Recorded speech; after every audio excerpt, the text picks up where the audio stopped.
கடைசி சாட்டர்டே அதாங்க லாஸ்ட் சனிக்கிழமை டிசம்பர் மாதம் 6ஆம் தேதி கேரளாவில் என்ன சம்பவம் நடந்துச்சு அப்படிங்கிற விஷயம் உங்க எல்லாருக்குமே மோஸ்ட்லி தெரிஞ்சிருக்கும்.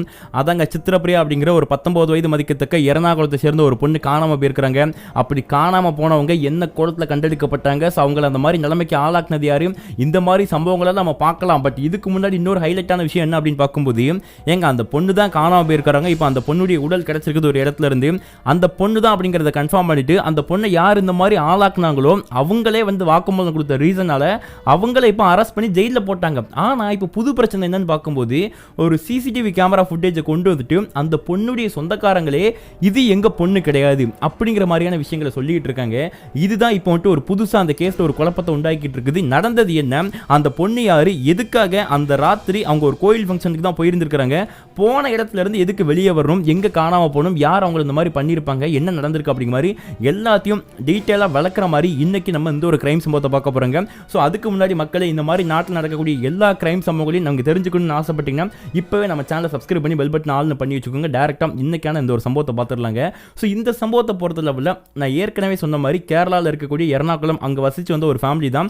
அப்பா அம்மா 2 பேருமே வேலை பார்த்துட்டு இருக்காங்க. ஒரு நியூக்ளியர் ஃபேமிலி தாங்க.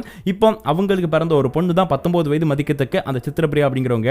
அவங்க எர்ணாகுளத்தில் தான் பிறந்து வளர்ந்துருந்தாலும் அவங்களுடைய ஹையர் ஸ்டடீஸ் அப்படிங்கிற ரீசனுக்காக பெங்களூர்ல தங்கியிருந்து படிச்சுட்டு இருக்காங்க.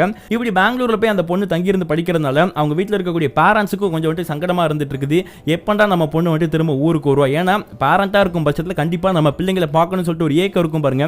அந்த ஏக்கம் அவங்களுக்கு இருந்துட்டு இருக்குது. எப்போச்சும் நம்ம பொண்ணு வீட்டுக்கு வரமாட்டாளா, லீவுக்கு வரமாட்டாளா அப்படிங்கிற மாதிரி ஏங்கிட்டு இருக்காங்க. இந்த டைம்ல தான் அந்த பொண்ணுக்கு அந்த எர்ணாகுளத்துக்கு வர மாதிரியான ஒரு சிச்சுவேஷன் ஏற்பட்டிருக்குது. அது என்னன்னு பார்க்கும்போது அந்த பொண்ணுக்கும் holiday, at the same time அந்த பொண்ணுடைய ஒரு எர்ணாகுளத்தில் அந்த பொண்ணுக்கு ஃப்ரெண்ட் இருக்கிறாங்க. அவங்களுக்கு ஒரு பிறந்தநாள் ஃபங்க்ஷன் நடக்கிற மாதிரி இருக்குதுங்க.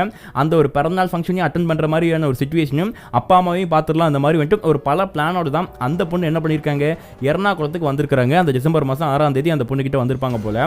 அப்படி வந்ததுக்கு அப்புறம் என்ன ஆகுதுன்னா அந்த பொண்ணுடைய அப்பா அம்மா என்ன பண்ணியிருக்காங்க, கொஞ்சம் கடவுள் பக்தி அதிகமாக உள்ளவங்க. அதுவும் அந்த டைம்ல கேரளா அப்படிங்கிறதுனால சபரிமலை சீசன் வேற. ஸோ அப்போ அங்கங்க கேரளாவை பொறுத்தவரை நிறைய ஐயப்பன்கள் இருக்கும். அப்படிதான் ஒரு குறிப்பிட்ட ஒரு ஐயப்பன் கோயிலில் ஏதோ ஒரு ஃபங்க்ஷன் நடக்குது அவங்க ஊருக்கு பக்கத்தில். அந்த ஃபங்க்ஷனுக்காக அந்த பொண்ணுடைய அப்பா அம்மா அந்த பொண்ணை கூப்பிட்டு போயிருக்காங்க. ஏமா வாமா ஜஸ்ட் வந்திருக்கல ஊருக்கு, ஐயப்பரை பார்த்துட்டு வந்துடலாம் அப்படி மாதிரி சொல்லி அந்த ஃபங்க்ஷன் அட்டன் பண்ணுறதுக்காக அந்த பொண்ணுடைய அப்பா அம்மா கூட்டிட்டு போயிருக்காங்க. அப்படி கூட்டிட்டு போனதுக்கு அப்புறம் என்ன ஆகுதுன்னா அந்த பொண்ணுடைய ஃபோனுக்கு, அதாவது சித்திரப்பிரியா இருக்காங்க பாருங்க 19 வயசு அந்த பொண்ணுடைய ஃபோனுக்கு அந்த கோவிலில் இருக்கும்போதே பல டைம் ஃபோன் கால் வந்துகிட்டே இருக்குது. ஸோ அந்த பொண்ணு எல்லா ஃபோன் காலையும் இக்னோர் பண்ணிக்கிட்டே இருக்காங்க. ஒரு சிச்சுவேஷனில் என்னப்பா இத்தனை கால் வருது அப்படிங்கிற மாதிரி சொல்லிட்டு அந்த பொண்ணு அந்த கோவிலை விட்டு வெளியே வந்து அந்த ஃபோன் அட்டன் பண்ணி ஏதோ பேசிட்டு இருக்காங்க. பட் என்ன பேசுறாங்க அப்படிங்கிறது அந்த பொண்ணுடைய அப்பா அம்மாவுக்கு தெரியாது. பேசி முடிச்சவங்க திரும்ப அந்த பொண்ணுடைய அப்பா அம்மா கிட்ட வந்து என்ன சொல்றாங்க அப்படின்னா, அப்பா ஒரு ஜஸ்ட் ஒரு சின்ன ஒரு விஷயம்ப்பா, கடை வர போயிட்டு வந்துருது, ஒரு 10 நிமிஷத்தில் வந்துடும்ப்பா அப்படிங்கிற மாதிரி சொல்லிட்டு அன்னைக்கு அந்த கோவில்ல இருந்து கிளம்பி வெளியே போயிருக்கிறாங்க, கடைக்கு போறேன்னு சொல்லிட்டு. அப்படி போனவங்க திரும்ப வரல. இப்போ ஒரு எக்ஸாம்பிளுக்கு ஒரு 5 மணிக்கு சாயந்தரம் கிளம்பி போறாங்கன்னு வச்சுக்கோங்க, டிசம்பர் மாதம் 6ஆம் தேதி. அப்படி கிளம்பி போனவங்க இப்படி ஒரு அரை மணி நேரத்தில், ஒரு 10 நிமிஷத்தில் வரேன்னு சொல்லிட்டு போனாங்க. அரை மணி நேரத்துலேயே வருவாங்க, 5:30க்கு வருவாங்க, 6 மணிக்கு வருவாங்க, 7 மணிக்கு வருவாங்கன்னு பார்த்துருப்பாங்க. கோவிலில் ஃபங்க்ஷனும் முடிஞ்சு போச்சுங்க, எல்லாரும் சாப்பிட ஆரம்பிச்சிட்டாங்க. பட் ஸ்டில் அந்த சித்திரப்பிரியா அப்படிங்கிறவங்க கிளம்பி கடைக்கு போயிட்டு வரேன்னு சொல்லிட்டு போனவங்க வரல. என்னாச்சு, நம்ம பொண்ணு போனோம் இன்னும் காணுமே அப்படிங்கிற மாதிரி சொல்லிட்டு அந்த பொண்ணுக்கு ஃபோன் பண்ணியிருக்காங்க. ஃபோன் பண்ணால் ஃபோன் ஃபுல்லாக ரிங்கு போது, பொண்ணு வந்துட்டு ஃபோன் எடுக்கல. ஸோ அதுக்கப்புறம் என்ன ஆகுது, திரும்பியும் பார்த்து வந்துட்டு ட்ரை பண்ணிட்டே இருக்காங்க. ஒரு சிச்சுவேஷனில் பொண்ணுடைய ஃபோனு சிக்னலே கிடைக்காது, அதாவது வந்துட்டு சுவிச் ஆஃப் அப்படிங்கிற மாதிரி சொல்லிருச்சு. ஸோ இப்போ அவங்க அப்பா அம்மாவுக்கு இன்னும் பயங்கரமாக பதட்டம் கொடுக்க ஆரம்பிக்குதுங்க. என்ன நம்ம பொண்ணு சாயந்தரம் போகிறேன்னு சொல்லிட்டு போனவா இன்னும் ஆளக்கடமா அப்படிங்கிற மாதிரி சொல்லிட்டு நம்ம பொண்ணு வந்திருக்கிறதுக்கான ஒரு முக்கியமான ரீசன் பார்க்கும்போது அந்த பிறந்தநாள் ஃபங்க்ஷன் இருக்கு பாருங்க. ஸோ அந்த பிறந்தநாள் ஃபங்க்ஷன் நடக்கக்கூடிய அந்த வீட்டில் இருக்கக்கூடிய தன்னுடைய பொண்ணுடைய ஃப்ரெண்டுக்கு கால் பண்ணுறாங்க. கால் பண்ணிட்டு எம்மா அந்த மாதிரி என் பொண்ணு அங்கே வந்தாலம்மா எதுவும் தெரியுமா அப்படிங்கிற மாதிரி என்ன அந்த பொண்ணுகிட்ட கேட்டிருப்பாங்க போல. அவங்களுக்கும் வந்துட்டு தெரியல, எனக்கு தெரியாது இங்கே வரலாம் அங்கிள் அப்படிங்கிற மாதிரி சொல்லியிருப்பாங்க போல. அடுத்து அந்த ஊரில் இருக்கக்கூடிய அவங்களுக்கு தெரிஞ்ச அந்த பொண்ணுக்கான ஃப்ரெண்ட்ஸ் இருப்பாங்க பாருங்க, எல்லாத்தையும் கால் பண்ணி கேட்குறாங்க. பக்கத்தில் இருக்கக்கூடிய ரிலேஷன் கால் பண்ணி கேட்குறாங்க. அப்புறம் அவங்க அப்பா அம்மா என்ன பண்ணியிருக்காங்க, பெங்களூரில் இருக்கக்கூடிய அந்த பொண்ணுடைய ஃப்ரெண்ட்ஸ் எல்லாத்துக்குமே கால் பண்ணி உங்களுக்கு ஏதாச்சும் தெரியுமாமா சொன்னால் அப்படிங்கிற மாதிரி கேட்டுட்டு இருக்காங்க. பட் யார்கிட்ட கேட்டும் அன்னைக்கு அந்த பொண்ணு எங்கே போயிருக்காங்க அப்படிங்கிற விஷயம் அவங்க அப்பா அம்மாவுக்கு தெரியவே இல்லைங்க.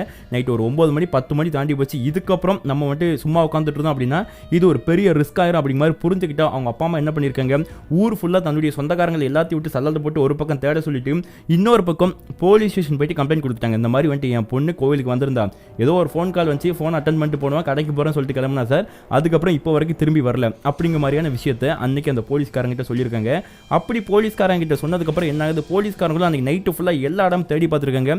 எங்கேயுமே அந்த பொண்ணு எங்கே இருக்கிறாங்க அந்த மாதிரியான விஷயம் எதுவுமே அவங்களுக்கு தெரியல. ஸோ அப்படி இருந்துட்டு இருக்கும்போது தான் ஓகே அந்த பொண்ணுடைய லாஸ்ட் லொகேஷனை செக் பண்ணலான்னு பார்த்தேன், அது அந்த ஊர் சரௌண்டிங்ல தான் காமிக்குது, எக்ஸாக்டா எந்த லொகேஷன் அப்படிங்கறத காமிக்க மாட்டேங்குது. இன்னொரு பிரச்சனை என்னன்னு பார்க்கும்போது அந்த பொண்ணு கிளம்பி போயிருப்பாங்க பாருங்க, அப்படி கிளம்பி போகும்போதே அது கேரளா அப்படிங்கும்போது கண்டிப்பா வந்துட்டு மோஸ்ட்லி எல்லா இடமும் சிக்னல் கிடைக்காது இல்லையா, அந்த ரீசனால சிக்னலும் கட் ஆயிருக்குது அப்பப்போ. ஸோ அதனால வந்துட்டு எக்ஸாக்டான ப்ரீசியஸ் லொகேஷன் அப்படிங்கிறது போலீஸ்காரங்களால கிடைக்க மாட்டேங்குது.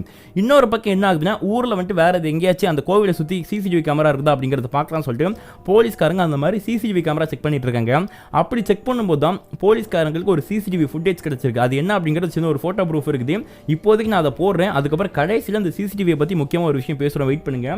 இந்த போட்டோல வந்துட்டு அந்த இருக்கிற மாதிரி அந்த பையன் 2 பேர் வேற யாராங்க இன்னொரு பைக்ல இருக்காங்க. இப்போ இன்னொரு பைக் இருக்கு பாருங்க, அந்த முதல் பைக்ல அந்த பொண்ணு இருக்காங்க, அந்த சித்திரப்பிரியா அப்படிங்கிறவங்க. முன்னாடி இருக்கக்கூடியது இன்னொரு நம்பருங்க, அது யாருன்னு தெரியல, ஒரு நம்பர் வந்துட்டு இருக்காரு. ஸோ இப்போ அந்த பையன் கூட யாரும் தெரியாத ஒரு பையன் கூட இந்த சித்திரப்பிரியா அப்படிங்கிறவங்க ஏறி போற விஷயம், அந்த ஒரு சர்ச் இருந்திருக்குது அந்த ஐயப்பன் கோயிலுக்கு பக்கத்துல. அந்த சர்ச்சில் இருக்கக்கூடிய ஒரு கேமரா ரோட்ட பக்கமா இருந்திருக்குது. ஸோ அந்த கேமரால தெளிவாக கடை இருக்குது. இப்போ அந்த கேமரா சிசிடிவி ப்ரூஃபோட அந்த அங்கடையாளங்கள் இருக்கக்கூடிய அந்த நபர் யார் அப்படிங்கிறத பார்த்து போலீஸ்காரங்க ஒரு நபர் தூக்குறாங்க. அவன் யாருன்னு பார்க்கும்போது ஆலன் அப்படிங்கிற ஒரு பையன், அந்த ஊர் எர்ணாகுளத்தை சேர்ந்த ஒரு பையன் தான். இவனை பத்தி விசாரிக்கும் போது தான் தெரிஞ்சிருக்குது. அவனே சொல்லியிருக்கான், சார் இங்க பாருங்க, நான் வேற யாரும் கிடையாது, அன்னைக்கு நான் தான் அந்த பொண்ணை கூட்டிட்டு போனேன். கூட்டிட்டு போனதுக்கு அப்புறம் நாங்க ஜஸ்ட் சும்மா கொஞ்ச நேரம் உட்காந்து பேசிட்டு இருந்தோம், பேசி முடிச்சு நான் இறக்கி விட்டுட்டு போயிட்டேன் சார் அப்படிங்கிற மாதிரி சொல்லியிருக்கான். இது எப்படி நாங்க நம்புறதுடா அப்படிங்கிற மாதிரி கேட்கும்போது அப்போ கூட சொல்றான், சார் நீங்க வேணா நம்பலன்னா அந்த பொண்ணுடைய அப்பா அம்மா கிட்ட கேட்டு பாருங்க, நாங்க சின்ன வயசுல இருந்தே ஃப்ரெண்ட் அப்படிங்கிறது அவங்க அப்பா அம்மாக்கே தெரிஞ்சிருக்கும். அது மட்டும் இல்லாம நாங்க அவளை பார்த்து ரொம்ப நாள் ஆச்சு சார், அவன் வந்துட்டு பெங்களூர் போனா இப்போ தான் திரும்பி வந்திருக்கான், ஜஸ்ட் வா பார்க்கலாம் அப்படிங்கிற மாதிரி சொல்லி கூப்பிட்டு பேசிட்டு இருந்தேன் சார். இதுக்கப்புறம் எனக்கு எதுவும் தெரியாது, நான் அவ சொன்ன இடத்துல இறக்கி விட்டு நான் போயிட்டேன் அப்படிங்கிற மாதிரி அந்த பையன் ஒரு இடத்த காமிச்சிருக்கான். இப்போ போலீஸ்காரங்களுக்கு இவன் மேலே நம்பிக்கை வேறு வந்திருக்கு. ஏன் அப்படின்னா, ஓகே இவன் சொல்கிறதெல்லாம் பார்க்கும்போது முன்னாடியே ஃப்ரெண்ட்ஸாக இருந்திருக்காங்க, அவங்க அப்பா அம்மாட்ட கேட்டால் ஆமாம் சார் இவன் என் பொண்ணுக்கு ஃப்ரெண்டு தான் அப்படிங்கிற மாதிரி சொல்கிறாங்க. இப்படி இருக்கும்போது இவனை போய் நம்ம எப்படி சந்தேகப்பட்டு விசாரிக்க முடியும் இல்லையா? ஸோ அதனால் அவனை அப்போதைக்கு நீ போயிட்டோம் அப்படிங்கிற மாதிரி சொல்லி அரெஸ்ட் பண்ணோன்னே ரிலீஸ் பண்ணி விட்டுருந்தாங்க. அப்படி ரிலீஸ் பண்ணி விட்டதுக்கப்புறம் என்ன ஆகுது, போலீஸ்காரங்க என்ன தான் சல்லடை போட்டு ஏரியா ஃபுல்லாக தேடினாலும் எங்கேயுமே அந்த பொண்ணு இருக்கிறதுக்கான எந்த ஒரு அறிகுறியுமே இல்லை. ஸோ இப்படி போய்கிட்டு இருக்கும்போது தான் இந்த சம்பவம் நடக்கிறது. டிசம்பர் மாதம் 6ஆம் தேதி அந்த பொண்ணு காணாமல் போயிருக்காங்க சாயந்தரம் நேரம். ஸோ அன்னையிலிருந்து ஒரு 3-4 நாள் கழிச்சு என்ன ஆகுதுன்னா, அந்த பொண்ணு வீடு இருக்க பாருங்க, அந்த ஏரியால இருந்து பக்கத்துல ஒரு மலைங்க, ஆக்சுவலி கேரளான்னு எடுத்துக்கிட்டாலே ஃபுல்லா மலையும் அது ஏத்தமே இறக்கமா இருக்கும் இல்லையா, அந்த மாதிரி ஒரு மலை இருந்திருக்குது. அந்த பொண்ணு வீட்டுல இருந்து ஒரு 1.5 கிலோமீட்டர் கிட்ட அந்த மலை ஃபுல்லா ரப்பர் மரமா இருக்குது. அந்த ரப்பர் மரம் காட்டுக்குள்ள மலை மேல பாத்தீங்கன்னா ஒரு பொண்ணுடைய உடல் கிடக்கிற மாதிரி இருந்திருக்கு. யாரோ ஒரு நபர் சொல்லியிருக்காங்க. அந்த நபர் பேச்சை கேட்டுட்டு இப்போ போலீஸ்காரங்களும் ஸ்பாட்டுக்கு போய் பார்க்குறாங்க. அப்படி ஸ்பாட்டுக்கு போனதுக்கு அப்புறம் ஓகே அந்த பொண்ணுடைய முகத்தை பார்க்க முடியற லெவலில் இல்லை. ஏன் அப்படின்னா அந்த பொண்ணுடைய முகத்தை மட்டும் ஏதோ ஒன்று பண்ணியிருந்திருக்கிறாங்க அப்படிங்கிற விஷயம் அன்னைக்கு போலீஸ்காரங்களுக்கு தெரிய வருது. ஸோ அதனால இது யார் அப்படிங்கிறத அடையாளம் கண்டுபிடிக்க முடியல. அப்போ என்ன பண்ணுறாங்க, உடனே ஃபாரன்சிக் டீம் வர சொல்கிறாங்க. இந்த பொண்ணுடைய உடலை வந்துட்டு அட்டாப்சி பண்ணுறதுக்கு அங்கே பக்கத்தில் இருக்கக்கூடிய ஹாஸ்பிட்டலுக்கு தூக்கி சென்ட் பண்ணி விட்டுருந்தாங்க. இப்போ தான் போலீஸ்காரங்க என்ன பண்ணியிருக்காங்க அப்படின்னா, ஓகே இப்போ ரீசெண்டாக தான் ஒரு பொண்ணு காணாமல் இருக்குன்னு சொல்லிட்டு ஒரு கம்ப்ளைண்ட் வச்சு பாருங்க, அந்த பேரண்ட் அந்த ஹாஸ்பிட்டலுக்கு வர சொல்லுங்க, அங்கே போயிட்டு செக் பண்ண சொல்லுங்க, இது அவங்க பொண்ணு தானே அப்படிங்கிறது வந்துட்டு ஜஸ்ட் ஒரு கன்ஃபர்மேஷன் பண்ணிக்க சொல்லுங்க அப்படிங்கிற மாதிரி போலீஸ்காரங்க சொல்கிறாங்க. இப்போ அவங்க பேச்சை கேட்டுட்டு இந்த அப்பா அம்மாவும் அந்த ஃபாரன்சிக் அதாவது வந்துட்டு அந்த போஸ்ட்மார்ட்டம் பண்ணுறதுக்காக அந்த பெண்ணுடைய உடல் போயிருக்கு பாருங்க, அந்த ஹாஸ்பிட்டலுக்கு போறாங்க. அங்க போயிட்டு அந்த உடலை பார்த்து அவங்க அப்பா அம்மா பயங்கரமா துடிச்சு அழுதுட்டு இருக்காங்க. ஏன் அப்படின்னா அது அவங்களுடைய பொண்ணு தான். அந்த பொண்ணு போட்டிருக்க ட்ரெஸ்ஸா இருக்கட்டும், ஆர்கமெண்ட்ஸ், அதாவது அந்த வளையல் கம்மல் இந்த மாதிரி விஷயங்கள்லாம் இருக்கு பாருங்க, இதெல்லாம் வச்சு கன்ஃபார்ம் பண்றாங்க. சார் இது என்னுடைய பொண்ணு தான், சித்திரப்பிரியா தான் அப்படிங்கிற சொல்லி ஓராமட்டு அழுறாங்க. அப்படி அழுறதை தவிர வேற என்னங்க பண்ண முடியும், ஒரே பொண்ணு. ஸோ ஆசையா சின்ன வயசுல இருந்து படிக்க வச்சு தான் பொண்ணு ஒரு நல்ல பொசிஷன் போன்னு சொல்லி 19 வருஷம் வளர்த்துருக்காங்க அந்த பொண்ணை.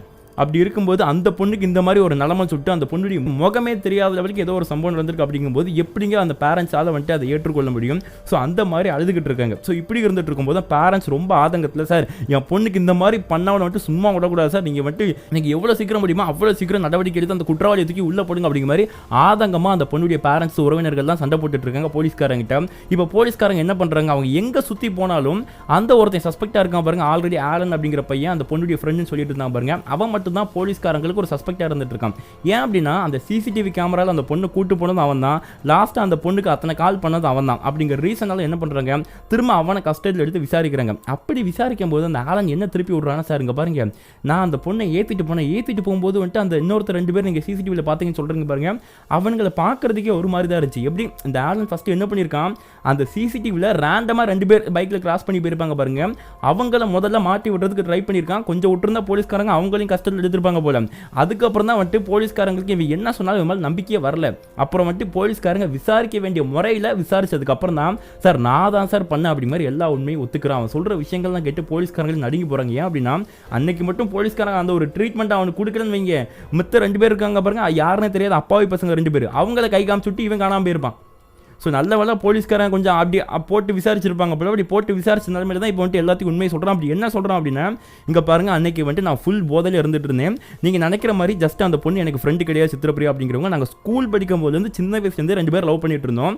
இப்படி இருந்துட்டு இருக்கும்போது திடீர்னு நான் மேல் படிப்புக்காக நான் பெங்களூர் போகிறேன் அப்படின்னு சொல்கிறத என்னால் ஏற்றுக்கொள்ள முடியல. அங்கேயே வந்துட்டு ஒரு பிரச்சனை உருவாச்சு. பட் இருந்தாலும் நாங்கள் 2 பேர் பேசி சமாளிச்சுட்டு ஒரு லாங் டிஸ்டன்ஸ் ரிலேஷன்ஷிப் நம்ம மெயின்டைன் பண்ணலாம் அப்படிங்கிற மாதிரி நாங்கள் சொல்லி இருந்துட்டு இருந்தோம். பட் அந்த லாங் டிஸ்டன்ஸ் அப்படிங்கிறது ஒரு மாதிரி டிஸ்டன்ஸாகவே போயிடுச்சு சார். நாங்கள் வந்துட்டு பேசுறது கம்மியாயிருச்சு, எங்களுக்குள்ள பல பிரச்சனை வந்துருச்சு அப்படிங்கிற மாதிரி அந்த பையன் சொல்லிட்டு இருக்காங்க. ஆக்சுவலி இது எல்லாமே அந்த பையன் சொல்கிற விஷயம், அந்த பையனுடைய வாக்குமூலம். இப்போ இந்த விஷயத்தை மீடியாஸ் பார்த்தீங்கன்னா வந்துட்டு கேரளாவில் இருக்கக்கூடிய மீடியா 2 விதமாக சொல்கிறாங்க. அது ரெண்டும் என்ன அப்படிங்கிற நான் சொல்கிறேன். இது எதை வேணால் நம்ம எடுத்துக்கலாம். அதாவது என்னன்னு பார்க்கும்போது, அந்த பையனும் அந்த பொண்ணு சின்ன வயசில் லவ் பண்ணும்போதே அந்த பொண்ணுடைய பேரண்ட்ஸுக்கு தெரிஞ்சு இதுக்கப்புறம் அந்த பையன்கிட்ட பேசக்கூடாதுன்னு வான் பண்ணி அவங்க 2 பேரையும் அந்த பேரண்ட்ஸ் பிரிச்சு விட்ட மாதிரி ஒரு பக்கம் மீடியா சொல்கிறாங்க. இன்னொரு பக்கம் அந்த பொண்ணு, அதை சித்திரப்பிரியா அப்படிங்கிறவங்களே இவன் நடவடிக்கை பிடிக்காம, இவங்க கூட அந்த ரிலேஷன்ஷிப் பிடிக்காம அவங்களே வாலண்டியராக பிரிஞ்ச மாதிரி ஒரு தரப்பு சொல்கிறாங்க. பட் அந்த மீடியா சொல்கிற விஷயத்தில் எது உண்மை அப்படிங்கிறது தெரியலங்க. ஜஸ்ட் நம்ம எப்படி எடுத்துக்கலாம் அப்படின்னா, இவங்க 2 பேரும் சின்ன வயசுலேருந்து லவ் பண்ணியிருக்காங்க. அப்போ லவ் பண்ணும்போது நடுவில் ஏதோ ஒரு பிரச்சனை வந்து இவங்க 2 பேரும் பிரிஞ்சிருக்காங்க அப்படிங்கிற மாதிரியான மொட்டையாக நம்ம ஒரு விஷயத்தை எடுத்துக்கலாம். ஏன்னா நமக்கு தெரியாத விஷயத்தை நம்ம காது மூக்கு அந்த மாதிரி வச்சு நம்ம பெருசுபடுத்தக்கூடாதுங்க. ஜஸ்ட் இதுவுமே நான் சொல்லல, அந்த பையன் வாயிலிருந்து வரக்கூடிய வார்த்தைகள் தான். ஓகேங்களா? அந்த பொண்ணு சொல்ல, அந்த பொண்ணு உயிரோடு இருந்திருந்தாங்கன்னா மட்டும்தான் இது உண்மையா பொய்யா அப்படிங்கிற விஷயம் நமக்கு தெரிய வரும். அப்படி தெரியாமல் நம்மளா இந்த விஷயம் தான் நடந்திருக்கும் அப்படிங்கிறத சொல்றதுக்கு யாருக்குமே அருகதை கிடையாதுங்க. ஸோ அதனால இந்த மாதிரி அந்த பையன் சொல்லிட்டு இருக்கா, நாங்கள் லவ் பண்ணிட்டு இருந்தோம், எங்களுக்குள்ள பிரச்சனை வந்துச்சு, நாங்கள் பிரிஞ்சிட்டோம். ஸோ அப்படி இருக்கும்போது அந்த பொண்ணு இப்போ வந்துட்டு ரீசெண்டாக அந்த மாதிரி ஊருக்கு வந்திருக்கிற விஷயம் எனக்கு தெரியும் சார். தெரிஞ்சதுக்கப்புறம் நான் அந்த பொண்ணு ஜஸ்ட் பேசலாம் தான் கால் பண்ணேன். அவள் ஃபோனே எடுக்கல. அவள் ஃபோன் எடுக்காதனால எனக்கு வெறியாயிருச்சு. சரக்கு போட்டேன். சரக்கப்பட்டு திரும்ப கால் பண்ணி ஃபோன் எடுத்தா. கடைசியாக 2 வார்த்தைகள் மட்டும் அவட்ட பேசிட்டு நான் முடிச்சு விட்டுறலாம், பிரேக்கப் பண்ணிக்கலாம் அப்படி மாதிரி நினச்சி தான் நான் அவளுக்கு கால் பண்ணி அவளை கூப்பிட்டேன். அவளும் வந்தா சார். வந்ததுக்கப்புறம் நாங்கள் தனியாக அந்த காட்டுக்குள்ள வச்சு பேசிட்டு இருந்தோம். அப்படி பேசும்போது அவள் ஃபோனில் நான் பார்த்தேன் என்ன அப்படின்னா வந்துட்டு, இதுவும் அவன் தான் சொல்கிறான். என்ன சொல்கிறான் அப்படின்னா, இந்த மாதிரி அவள் ஃபோனில் வேறு பசங்க கூட எடுத்த ஃபோட்டோஸ் சேட்லாம் இருந்துச்சு. எனக்கு பார்த்து கடுப்பாயிட்டு, என்ன மற்ற பசங்களாம் பேசிகிட்டு இருக்காங்க உங்க கூட, ஸோ அதனால தான் என்ன அவாய்ட் பண்ணுறீங்க, என்ன வந்துட்டு பிரேக்கப் பண்ணி அப்படிங்கிற மாதிரி சொல்லி அந்த பையன் கேட்டிருக்கானா. அப்படி கேட்டதுக்கு முதல்ல அந்த பொண்ணு தான், சித்திரப்பிரியா தான், என்னை பற்றி எதுக்கிட்ட அந்த மாதிரி தப்பாக பேசிகிட்டு இருக்கேன், உனக்கு ஏதாச்சும் என்னை பற்றி தெரியுமா, சும்மா பேசக்கூடாது, என்னுடைய ஃப்ரெண்ட்ஸ் தான் அவங்களாம் அப்படிங்கிற மாதிரி சொல்லி அந்த பொண்ணு தான் முதல்ல அவனை அடிச்சிருக்காதா அந்த பையன் சொல்கிறான். அதாவது அந்த ஆலன் அப்படிங்கிறவன் வந்துட்டு அந்த மாதிரி போலீஸ் ஸ்டேஷனில் வாக்குமூலம் கொடுக்குறாங்க. இப்போ அது மட்டும் இல்லாமல் திரும்ப அந்த ஆலன் வந்துட்டு எதுக்கு என்ன அடிக்கிறேன்னு கேட்கும்போது திரும்பி அந்த பொண்ணு அடிச்சிருக்காங்களாம். அப்படி அந்த பொண்ணு வந்துட்டு இந்த ஆலனை அடித்த ரீசன்னாலையும் அது மட்டும் இல்லாமல் அந்த பொண்ணு ஃபோனில் பார்த்த விஷயங்கள்னாலையும் ஆலன் கடுப்பாக என்ன பண்ணியிருக்காங்கன்னா, கீழே ஒரு கல் கிடந்திருக்குது அவன் கையில். அந்த கல் எடுத்து தான் அந்த பொண்ணுடைய முகத்தை அந்த மாதிரி ஆக்கியிருக்கிறதா வந்துட்டு அவன் வந்துட்டு வாக்குமூலம் கொடுத்துருக்கான். ஈவன் அந்த கல்லியுமே எவிடன்ஸாக போலீஸ்காரங்கிட்ட சார் இந்த கல்லை வச்சு தான் பண்ணேன் அப்படிங்கிற மாதிரி சொல்லி அந்த கல்லியுமே போலீஸ்காரங்கிட்ட கொண்டு காமிச்சிருக்காங்க.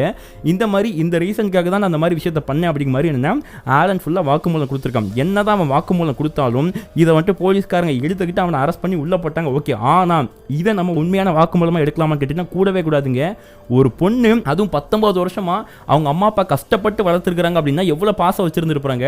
அந்த பொண்ணை எப்படி எவனா ஒருத்தன் வந்து எப்படிங்க இந்த மாதிரி ஒரு விஷயத்தை பண்ணுறதுக்கு வந்துட்டு உரிமை கொடுத்தது, யார் அவனுக்கு ரைட்ஸ் கொடுத்ததுன்னு தெரியல. அது மட்டும் இல்லாமல் இப்போ அந்த பொண்ணு உயிரோடு இருந்திருந்தா மட்டும்தான் இவன் சொல்கிறது உண்மையா இல்லை அந்த பொண்ணு பக்கம் எதுவும் நியாயம் இருக்குதா, அந்த பொண்ணு சொல்கிறது உண்மையா அப்படிங்கிறது தெரியும். ஏன்னா மோஸ்ட்லி இந்த மாதிரி கூட நடந்திருக்கலாம் இல்லையா. என்னன்னு பார்க்கும்போது இப்போ ரீசெண்டாக ராமேஸ்வரத்தில் கூட ஒரு இஷ்யூ பார்த்தோம். நம்ம தமிழ்நாட்டில் 2 வாரத்துக்கு முன்னாடி தான் நடந்துச்சு. அந்த பொண்ணுக்கு ஏதோ ஒரு பையன் வந்துட்டு ப்ரப்போஸ் பண்ணியிருக்கான். அந்த பொண்ணு வந்துட்டு உன்னை பிடிக்கல, நான் உன்னை லவ் பண்ண மாட்டேன்னு சொன்ன ரீசன்னால அவன் அந்த பொண்ணை வந்துட்டு கழுத்தில் அந்த மாதிரி பண்ணி போட்டு தள்ளிட்டு போனான் அப்படிங்கிற விஷயத்தை நம்ம வந்துட்டு ரீசெண்டாக பார்த்துருந்தோம். அப்படி இருக்கும்போது ஏன் அதே மாதிரி ஒரு விஷயம் இந்த பொண்ணு லைஃப்பில் நடந்திருக்க கூடாது? இவன் வந்துட்டு அவனை காப்பாற்றிக்க, அவனை நல்லவனாக காமிச்சிக்க கூட வந்துட்டு அந்த மாதிரி விஷயத்த சொல்லலாம் அப்படிங்கிறது என்னுடைய கருத்துங்க. மேபி இந்த மாதிரி கூட அந்த பொண்ணுக்கு நடந்திருக்கலாம். அந்த பொண்ணு சின்ன வயசுலேருந்து அந்த ஊரில் இருந்துட்டு இருக்கனால அவனுக்கு அந்த பொண்ணு மேலே ஒரு கண்ணு இருந்திருக்கலாம். அந்த பொண்ணை லவ் பண்ணு சொல்லி ஏதாவது விஷயம் திரும்ப அகைன் சொல்லியிருக்கலாம். அந்த பொண்ணுக்கு பிடிக்காம இருந்திருக்கலாம். இப்போ அந்த பொண்ணு திரும்ப வரும்போது அகைன் இந்த மாதிரி என்ன லவ் பண்ண அப்படிங்கிற மாதிரி சொல்லி கேட்டிருக்கலாம். விரக்தியில் அந்த பொண்ணு நம்ம லவ் பண்ண மாட்டேங்கிறான் அப்படிங்கிற மாதிரி சொல்லி ஒரு ஒன் சைட் லவ் காதலுக்காக கூட வந்துட்டு போட்டு தள்ளியிருக்கலாம். இதில் எது உண்மை அப்படிங்கிறது இறந்து போன பொண்ணு திரும்ப எந்திரிச்சு வந்து உண்மையாக சொன்னால் மட்டும்தான் அது வந்துட்டு நம்ம நம்ப முடியும். ஸோ அதனால் எப்போவுமே ஒரு தரப்பு வாதம் மட்டும் நம்ம எடுத்துக்கிறது வந்துட்டு சரியாக இருக்காது. ஆனால் அவன் தான் பண்ணுறதுக்கான ப்ரூஃப் இருக்கிற ரீசனால போலீஸ்காரங்க வந்துட்டு இதுவே போதும் அப்படிங்கிற மாதிரி சொல்லி அவனை இப்போ அரெஸ்ட் பண்ணி ஜெயிலில் ஆஜர்படுத்தி உள்ள தூக்கி போட்டுட்டாங்க. ஆனால் மக்களே இது எல்லாத்தையும் போட்டு முடிச்சிட்டாங்க. இப்போ புதுசாக ஒரு குழப்பம் வருதுன்னு சொன்ன பாருங்க, அது என்னன்னு பார்த்தா பயங்கரமாக ஷாக்காக இருக்குது. இப்போ இந்த மாதிரி எல்லாம் சம்பவம் நடந்து முடிஞ்சிருச்சுங்க. அந்த சிசிடிவி ஃபுட்டேஜ் இருக்கு பாருங்க, ஆல்ரெடி காமிச்சிருப்பேன் அந்த ஒரு ஃபோட்டோ கிளிப்பு. அந்த ஃபோட்டோ கிளிப்பில் 2 பேர் இருப்பாங்க. முதல்ல ஒரு பையனும் ஒரு பொண்ணு இருப்பாங்க, இன்னொரு பைக்கில் 2 பசங்க இருந்துட்டு இருப்பாங்க. இதை காமிச்சு அந்த பொண்ணுடைய சொந்தக்காரரான சரத்லால் அப்படிங்கிற ஒரு ஆளுங்க அவர் என்ன பண்ணிட்டு இருக்காருன்னா, இங்கே பாருங்க, இது எங்கள் பொண்ணே கிடையாது, அந்த பைக்கில் உட்கார்ந்து இருக்கிறது எங்கள் பொண்ணு சித்திரப்பிரியாவே கிடையாது, அந்த பொண்ணு போட்டிருக்க ட்ரெஸ், அந்த பைக்கில் இருக்க ட்ரெஸ்லாம் பார்க்கும்போது வேற ஏதோ ஒரு பொண்ணு மாதிரி இருக்குது, ஹைட்டு வந்துட்டு கரெக்டாக மேட்ச் ஆகலை, எங்கள் சித்திரப்பிரியா பொண்ணு இவ்வளோ ஹைட் இருப்பாங்க, அந்த பைக்கில் இருக்கிற பொண்ணு பார்க்கும்போது ஹைட்டு கொஞ்சம் வேற மாதிரி இருக்கிற மாதிரி இருக்குது. ஸோ கண்டிப்பாக அந்த பொண்ணு எங்கள் பொண்ணாக இருக்கிறதுக்கு வாய்ப்பு இல்லை. அது மட்டும் இல்லாமல் இவன் ஒருத்தனை பிடிச்சி அரெஸ்ட் பண்ணி உள்ள வச்சிருக்கீங்க பாருங்க, அவன் சொல்கிற மாதிரிலாம் எங்கள் பொண்ணு பண்ணியிருக்கிறதுக்கு வாய்ப்பு இல்லை. ஸோ அதனால் நீங்கள் வந்துட்டு தப்பான ஆளை இந்த மாதிரி பண்ணியிருக்கீங்க அப்படி மாதிரி ஏதோ ஒரு புதுசாக ஒரு பொருளையை பார்த்தீங்கன்னா அந்த நபர் வந்துட்டு கிளப்பி விட்டுட்டு இருக்கதா ஒரு சில மீடியா சொல்லிட்டு இருக்காங்க. ஸோ ஆக மொத்தம் என்னன்னா, சயின்டிஃபிக்காக ப்ரூவ் ஆகிட்டு அந்த சிசிடிவி கேமரா வச்சு போலீஸ்காரங்க கன்ஃபார்ம் பண்ணிட்டாங்க, இதுதான் இந்த பொண்ணு தான்ப்பா அந்த பையன் கூட பைக்கில் போயிருக்காங்க. ஸோ அது மட்டும் இல்லாமல் அங்கே இருக்கிறது இந்த பொண்ணுடைய உடல் தான், அவங்க அப்பா அம்மாவே வந்து கன்ஃபார்ம் பண்ணிட்டாங்க. ஸோ அது மட்டும் இல்லாமல் வேறு என்ன ஆகுதுன்னா, அந்த பையனும் வாக்குமூலம் கொடுக்குறான், அந்த பையன் சொன்ன விஷயங்கள், நான் அந்த மாதிரி கல்லை வச்சு அடிச்சேன் அப்படிங்கிற மாதிரி எல்லா விஷயமும் அந்த பையன் சொல்கிறான். அந்த பையன் சொன்ன விஷயங்கள் எல்லாமே அந்த அங்கே இருக்கக்கூடிய அந்த பொண்ணுடைய உடல் கூட வந்துட்டு மேட்ச் ஆன ரீசனால போலீஸ்காரங்க யார் வேணால் என்ன வேணாலும் சொல்லுவாங்க, அதை நாங்கள் வந்துட்டு எவிடன்ஸை ஏற்றுக்க முடியாது, எங்கள் கண்ணுக்கு சயின்டிஃபிக்காக என்ன ப்ரூவ் ஆயிருக்குதோ அதை தான் நாங்கள் எவிடன்ஸாக ஏற்றுப்போம் அப்படிங்கிற மாதிரி சொல்லிட்டு அவங்க இப்போ அந்த பையனை தூக்கி அரெஸ்ட் பண்ணி உள்ளே வச்சிருக்காங்க. ஸோ மக்களே, இங்கே இப்போ இந்த ஒரு உண்மையாக நடந்த அந்த சம்பவத்து மூலிமா நீங்கள் ஆடியன்ஸ் ஆகிய உங்ககிட்ட நான் குறிப்பாக சொல்கிற விஷயம் என்ன அப்படின்னா, குறிப்பாக மெயினாக பொண்ணுங்களுக்குங்க நான் என்ன சொல்கிறேன் அப்படின்னா, நீங்கள் வந்துட்டு யாரையாச்சும் இப்போ லவ் பண்ணிட்டு இருக்கலாம், இல்லை இதுக்கப்புறம் லவ் பண்ணலாம், இல்லை ஆல்ரெடி லவ் பண்ணி பிரேக்கப் கூட ஆயிருந்திருக்கலாம். ஆனால் அதை பற்றி கவலை இல்லை. அப்படி பிரேக்கப் ஒன்ஸ் ஆனதுக்கப்புறம் அந்த பழைய எக்ஸ் லவர் உங்களை கூப்பிட்டு உங்கள்கிட்ட ஒரு 5 நிமிஷம் பேசிட்டு வா அப்படிங்கிற மாதிரி சொன்னா அப்படின்னா தயவு செய்து போகாதீங்க, தயவு செய்து போயிடாதீங்க. ஏன் அப்படின்னா, இப்போ நான் இன்றைக்கி ஒரு சம்பவம் பேசி போட்டுட்டு இருக்கேன் பாருங்க, இது ஒரு சம்பவம் இல்லை, இதுக்கு முன்னாடி நம்ம சேனலில் இந்த மாதிரி பல சம்பவங்கள் போட்டிருக்கேன். ஏன் ஈவன் டீச்சர் ஒரு பையனை லவ் பண்ணுவாங்க, திடீர்னு அந்த டீச்சருக்கு அந்த பையனை பிடிக்காம போய் அவங்க 2 பேருக்குள்ள பிரேக்கப் ஆயிருக்கும். பட் இந்த விஷயம் பொறுத்துக்க முடியாத அந்த பையன் என்ன பண்ணியிருக்கிறான்னா, இதே மாதிரி தாங்க உங்க கூட பேசணும், கொஞ்சம் வாங்க டீச்சர் அப்படிங்கிற மாதிரி அந்த டீச்சர் அந்த பையன் கூப்பிட்டுருக்கான். அங்கே அந்த பையனும் அந்த டீச்சரும் தனியாக பேசிட்டு இருக்கும்போது இந்த மாதிரி அந்த டீச்சர் அந்த பையன் போட்டு தள்ளியிருக்காங்க. ஸோ இந்த மாதிரி நிறைய கேஸ் நடந்துகிட்டு இருக்குது. ஸோ பெண்களே ஜாக்கிரதையாக இருந்துக்கோங்க, எக்ஸ் லவர் கூப்பிட்டான்னு சொல்லிட்டு தயவு செய்து தனியாக போயிடாதீங்க, அப்புறம் உங்கள் உயிருக்கு உத்தரவாதம் இல்லை. மோஸ்ட்லி பெண்களே நீங்கள் நைட்டு மோஸ்ட்லி வந்துட்டு தனியாக போகிறது கொஞ்சம் ஜாக்கிரதையாக இருந்துக்கோங்க. நம்ம நாட்டில் வந்துட்டு அந்த பெண்களுக்கான சேஃப்டி அப்படிங்கிறது சுத்தமாக இல்லை அப்படிங்கிறது நம்ம திரும்ப திரும்ப சொல்லியாக வேண்டியிருக்குது.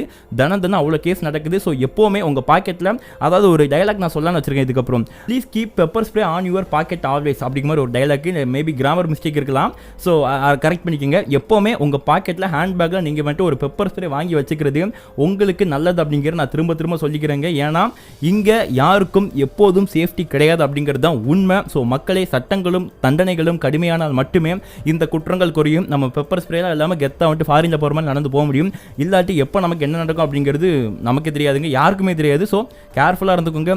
நீங்கள் உங்களை பார்த்துக்கோங்க, நீங்கள் உங்கள் பிள்ளைங்களை பார்த்துக்கோங்க, நீங்கள் உங்கள் சுற்றி இருக்க பெண்களை பார்த்துக்கோங்க. ஏன் இப்போ பசங்களுக்கும் சேஃப்டி கிடையாது. ஸோ அதனால் எல்லாரும் ஜாக்கிரதையாக இருந்துக்கோங்க. மீண்டும் ஒரு பயங்கரமான கிரைம் ஸ்டோரியில் நான் வந்துட்டு உங்களை மீட் பண்ணுறேன். அதுவரை உங்களிடமிருந்து விடைபெறுவது உங்கள் அருண் கேஸ். Love you so much. Bye.